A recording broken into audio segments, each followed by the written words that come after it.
Let's quickly look into the concept of load balancers. So let's say we have a single server right here in our backend system. If we have a single server, it is a very simple architecture where a client sends a request and the server responds back. But in case of a single server, all the load which is coming from the client is being allocated to a single server right here. So there is no concept of load balancing or balancing out the load in case of a monolithic architecture. But let's say we have multiple servers for a particular service in our backend system. Now, what happens is if we do not have any algorithm or any type of particular service which balances out the load among our servers, it might happen that all the requests which are coming from the front end or from the client side are getting allocated to maybe single server or like one or two servers among all the servers that we have. So if we do not have a proper algorithm of distributing out our load equally, it may happen that all the requests which are coming from the client side are being allocated to few, very few, or maybe like single servers in our system. So this is very inefficient because we have other servers for the purpose of serving the requests, and so that all the load does not get allocated to only few of the servers, right? That was the purpose of having all these servers. So just to serve this and just to distribute the load equally among all the servers, or not equally, but to distribute the load among the servers, we have something known as a load balancer. So what this load balancer basically does is if a request is coming from the client side, and if let's say there are multiple requests coming from the client side, the load balancer is responsible for allocating these requests to the servers that we have in our system. So the purpose of a load balancer is to distribute the load which is coming from the client side in our server side equally among all the servers that we have, or not equally, but to distribute the load among all the servers that we have. The reason I'm saying not equally is, let's say we have a server which has a very high capacity and we have a server which is of medium or let's say low capacity. We have a 2 GB server right here and we have a 16 GB server right here. So of course this server can handle a lot more amount of load as compared to this tiny server right here, right? So it is okay if we allocate more load to this server as compared to this server right here.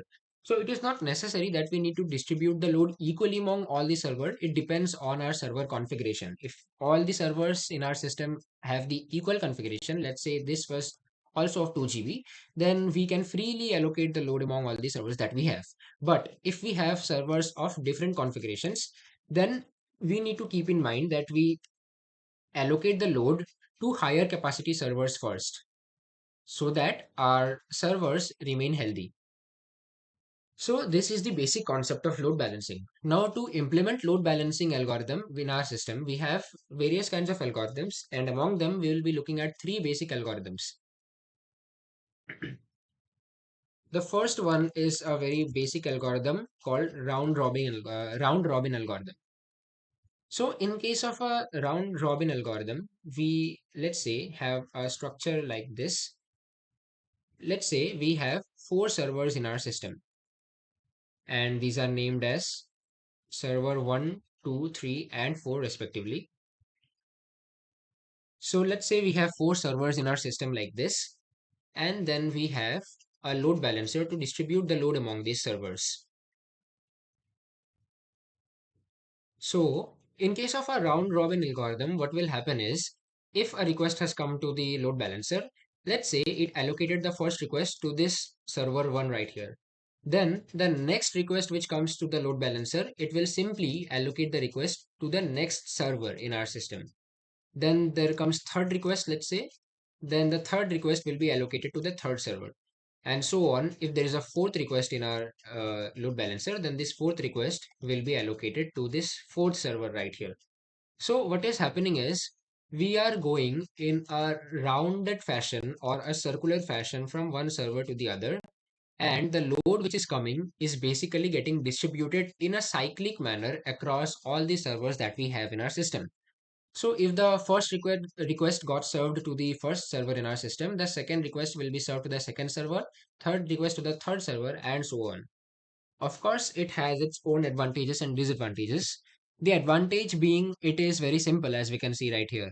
Just we need to allocate the load simply to the next server that we have in our network. And if we talk about the disadvantage, we have a pretty major disadvantage right here. For example, let's say the server one had a capacity of a very high capacity of 16 GB or 8 GB, let's say, just for depiction, and server 2 had a low capacity, and it is a low configuration server, and server 1 is a highly configured server or a strong server.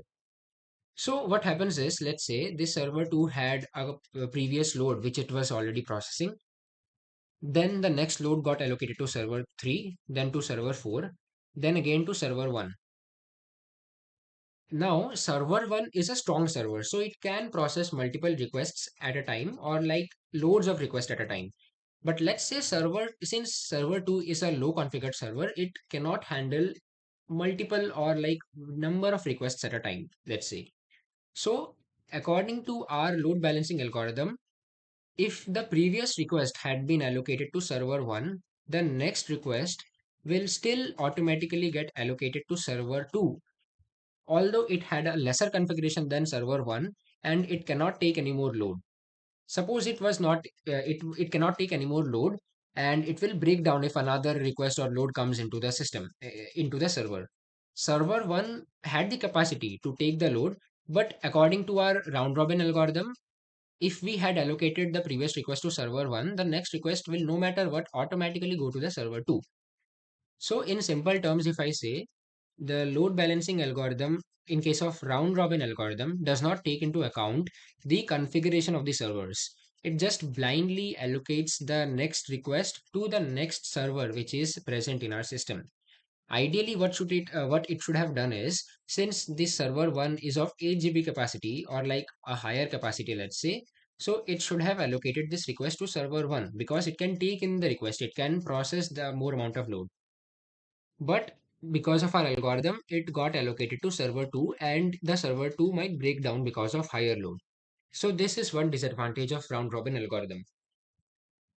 Now, let's look into least time algorithm.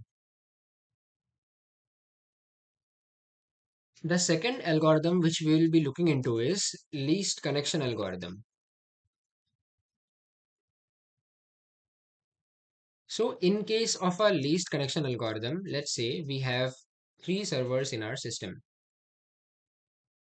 which are named as server 1, server 2, and server 3, let's say. So we have three servers in our configuration, and all of these servers currently have no load. Then we have a load balancer to allocate the load. So according to the least connection algorithm, what happens is this load balancer right here maintains the number of connections which it has made with each of the server in our configuration. So suppose it has currently it has zero connections with any of the server, so it will have zero for each of the servers. Then suppose a request came in our system and the load balancer allocated this request to server 1. Then another request came in and suppose it got allocated to server 2. So basically, according to this least connection algorithm, the request which comes into a particular load balancer will get allocated to the server which has the least number of connections currently. So currently, if we look into our system, we have one connection with server 1, one connection with server 2, and server 3 currently has no connections or no requests to process. So automatically, according to this algorithm, if we have the next request, which is the third request, which is coming into the system, this request will get allocated to the server 3 right here because it had previously the least number of connections among all these servers. This is basically how least connection algorithm works. Now again, we have its own demerits and merits. Merits being it is again a simple algorithm and it is useful in case of sticky sessions. That is, we when we have to maintain a proper channel for communication in case of like in case of a chat application. But it has its demerits as well.